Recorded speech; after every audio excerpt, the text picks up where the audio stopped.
Hello everyone, అందరికీ నమస్తే. అందరూ ఎలా ఉన్నారు? బాగున్నారా? నైట్ అయితే కిచెన్ మొత్తం అయితే క్లీన్ చేసి పెట్టాను కాబట్టి ఇప్పుడు పీస్ఫుల్గా హ్యాపీగా వర్క్ అయితే మనము స్టార్ట్ అయితే చేసుకోవచ్చు.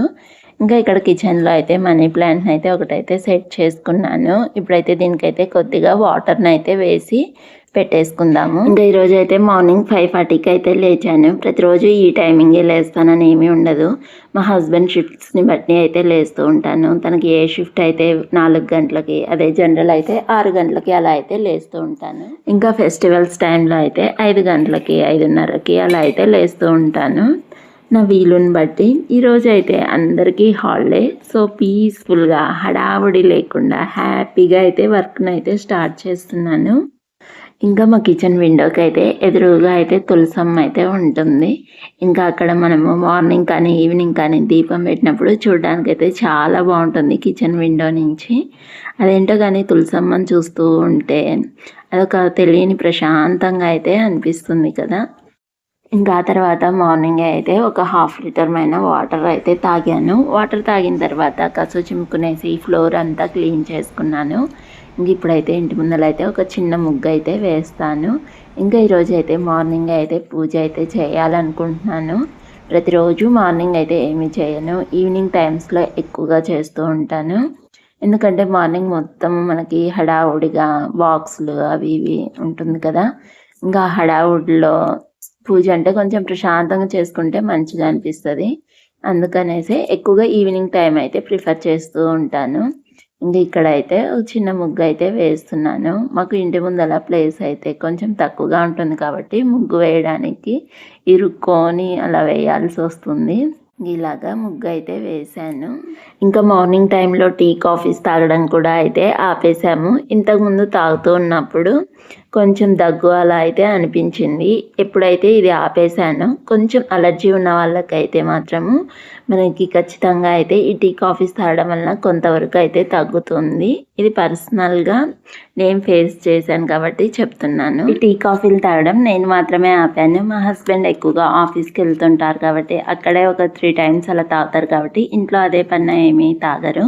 మాది తూర్పు వాకిలి కాబట్టి ఎండ అయితే మార్నింగే 7 o'clockకే అయితే స్టార్ట్ అయిపోయింది. ఇంక ఇక్కడ తులసమ్మ దగ్గర అయితే పూజ అయితే చేస్తున్నాను. స్నానం అంతా అయితే అయిపోయాక రెడీ అయిపోయి ఇలా పూజ అయితే స్టార్ట్ చేశాను. ఇంకా ఇక్కడ ఇంట్లో అయితే ముందుగా దేవుడి పటాల దగ్గర అయితే పూజ అయితే స్టార్ట్ చేశాను.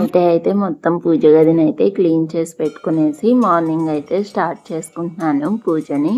ఇంకా ఇలాగా ఇంట్లో అయితే పూజ చేసుకున్న తర్వాత తులసమ్మ దగ్గర కూడా అయితే పూజ అయితే చేశాను.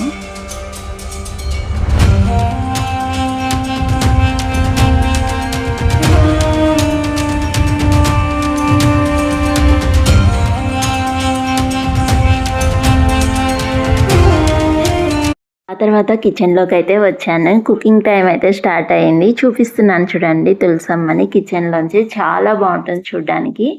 ఈరోజు మార్నింగ్ బ్రేక్ఫాస్ట్ అయితే చపాతీ ప్రిపేర్ చేస్తున్నాను. దీనికోసం గిన్నెలోకి గోధుమ పిండిని తీసుకొని ఫస్ట్ అయితే పిండిని అయితే కలిపి పక్కన పెట్టేశాను. ఇంకా దీనిలోకి కర్రీ అయితే క్యాప్సికమ్ ఫ్రైని అయితే ప్రిపేర్ చేస్తున్నాను.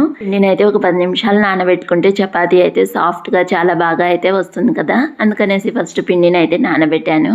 ఇంకా ఆ తర్వాత ఇలాగ క్యాప్సికమ్ని అయితే కట్ చేసి పెట్టాను. ఇప్పుడు ఒక పొయ్యి మీద ఏమో చపాతీని, ఇంకో బర్నర్ మీద అయితే మాత్రము ఈ క్యాప్సికమ్ ఫ్రైని అయితే ప్రిపేర్ చేస్తాను.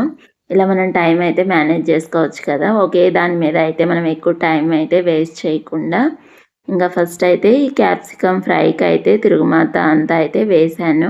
ఇంకా ఇలా వేసేసి క్యాప్సికమ్ని కూడా యాడ్ చేసుకున్నాక ఇంకా చపాతీ చేయడం కూడా అయితే స్టార్ట్ చేశాను. ఏమీ తాగడం లేదు కాబట్టి అవేమీ అయితే ప్రిపేర్ చేయడం లేదు. కొంచెం ఏమన్నా మంచి డ్రింక్స్ అయితే తర్వాత అయితే ప్రిపేర్ చేసుకుంటాము. ఇంకా ఎక్కువగా అయితే ఈ మార్నింగ్ టైంలో డ్రింక్ అంటే నేను రాగి జావను అయితే ప్రిఫర్ చేస్తూ ఉంటాను. ఇంకా ఇలాగా ఒక పొయ్యి మీద అయితే చపాతీని, ఇంకో దాని మీద అయితే క్యాప్సికమ్ ఫ్రైని అయితే ప్రిపేర్ చేస్తూ ఉన్నాను. మన మార్నింగ్ బ్రేక్ఫాస్ట్ అయితే ఇది. ఇవన్నీ ప్రిపేర్ చేసేసరికి మా వాళ్ళు అయితే నిద్ర అయితే లేచారు. ఇంకా వాళ్ళకైతే పెట్టేశాను. క్యాప్సికమ్ ఫ్రైలో మనము పుట్నాల పొడి వేస్తే టేస్ట్ అయితే చాలా బాగుంటుంది. ఆల్రెడీ ఈ వీడియోని అయితే నేను ఇంతకుముందు వీడియోస్లో షేర్ చేశాను, క్యాప్సికమ్ ఫ్రై ఎలా ప్రిపేర్ చేసుకోవాలనేసి. ఒకసారి అయితే చెక్ చేయండి. ఇంక ఇలాగైతే వేసేసి మా వాళ్ళకైతే ఇచ్చాను. ఇంకా ఈరోజు మీ టిఫిన్ ఏంటో కూడా కామెంట్ అయితే చేయండి. లాస్ట్ వీడియోలో నేను సద్దలు అయితే నానబెడుతున్నానని చెప్పాను కదా, ఆ వీడియో ఏంటో ఇప్పుడైతే చూడండి. నైట్ అయితే సద్దలను తీసుకునేసి ఫుల్గా వాటర్ పోసి నానబెట్టాను. ఇలా నైట్ అంతా నానబెట్టుకున్న తర్వాత ఇలా నానబెట్టేసుకొని ఇప్పుడే వాటర్ని అయితే మొత్తం వంపేశాను.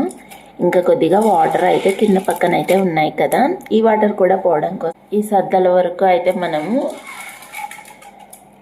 ఈ టవల్లో అయితే వేసుకుందాము, ఈ పల్చటి క్లాత్ మీద. ఇవి నేను జస్ట్ 1 కప్ అయితే నానబెట్టాను నైటే. ఒక 12 అవర్స్ దాకా అయితే నానాయి. ఇప్పుడు మనము ఈ క్లాత్ని ఈ మిడిల్లో ఉన్నటువంటి సద్దల మీదకైతే వేసుకునేసి ఈ 2 పార్ట్స్ని ఇలా పట్టుకొని గట్టిగా మనము పిండేస్తే ఏమన్నా వాటర్ ఉన్నా సరే మొత్తం అయితే పోతాయి. ఇలాగా గట్టిగా అయితే అనేసాను. మనకు ఈ సద్దలు అయితే ఆరోగ్యానికి చాలా మంచిది. ఇవి మొలకలు వచ్చాక బెల్లంతో తింటే టేస్ట్ అయితే చాలా బాగుంటుంది. మీకు సద్దలతో ఏ రెసిపీ ఇష్టమో కామెంట్ అయితే చేయండి. ఇంకా ఇలా చేసుకున్న తర్వాత అయితే మనము దీన్ని ఒక బాక్స్లో పెట్టేసామంటే మనకి ఒక 12 అవర్స్కి మొలకలు రావడం అయితే స్టార్ట్ అవుతాయి. ఇప్పుడైతే ఇలాంటిది ఒకటి స్టీల్ బాక్స్ అయితే తీసుకుంటున్నాను. ఈ స్టీల్ బాక్స్లో మనం రెడీ చేసుకున్న ఈ సద్దలను అయితే ఇలాగా నీట్గా అయితే మూట కట్టేసుకునేసి కొంచెం క్లోజ్గా ఉన్న మూతను అయితే పెట్టుకోవాలి, టైట్గా ఉన్నదాన్ని. ఇంకా ఇలా పెట్టుకున్నామంటే ఫస్ట్ 12 అవర్స్కి అయితే మొలకలు రావడం స్టార్ట్ అవుతాయి. ఇంకా ఎక్స్ట్రా 6 అవర్స్ ఉంచామంటే బాగా వస్తాయి మొలకలు. ఇక్కడైతే నేను 24 అవర్స్ తర్వాత అయితే ఓపెన్ చేసి అయితే చూపిస్తున్నాను మొలకలు అయితే ఎలా వచ్చేసాయో. చాలా బాగా అయితే వచ్చాయి కదా. మధ్యలో అయితే ఒకసారి అయితే తీసి చెక్ చేశాను. ఇంకా అప్పుడైతే మొలకలు కొంచెం పక్కకు పడ్డట్టున్నాయి. అవి కూడా మొలకలు బాగా వచ్చాయి కదా. చూడండి, మనం కొంచెం ఇలాగా పల్చటి క్లాత్ తీసుకుంటే మొలకలు అయితే బాగా వచ్చాయి. ఇంక ఇదండి ఈరోజు వీడియో. ఈ వీడియో మీ అందరికీ నచ్చింది అనుకుంటున్నాను. నచ్చితే please like, share and subscribe to our channel. Bye bye.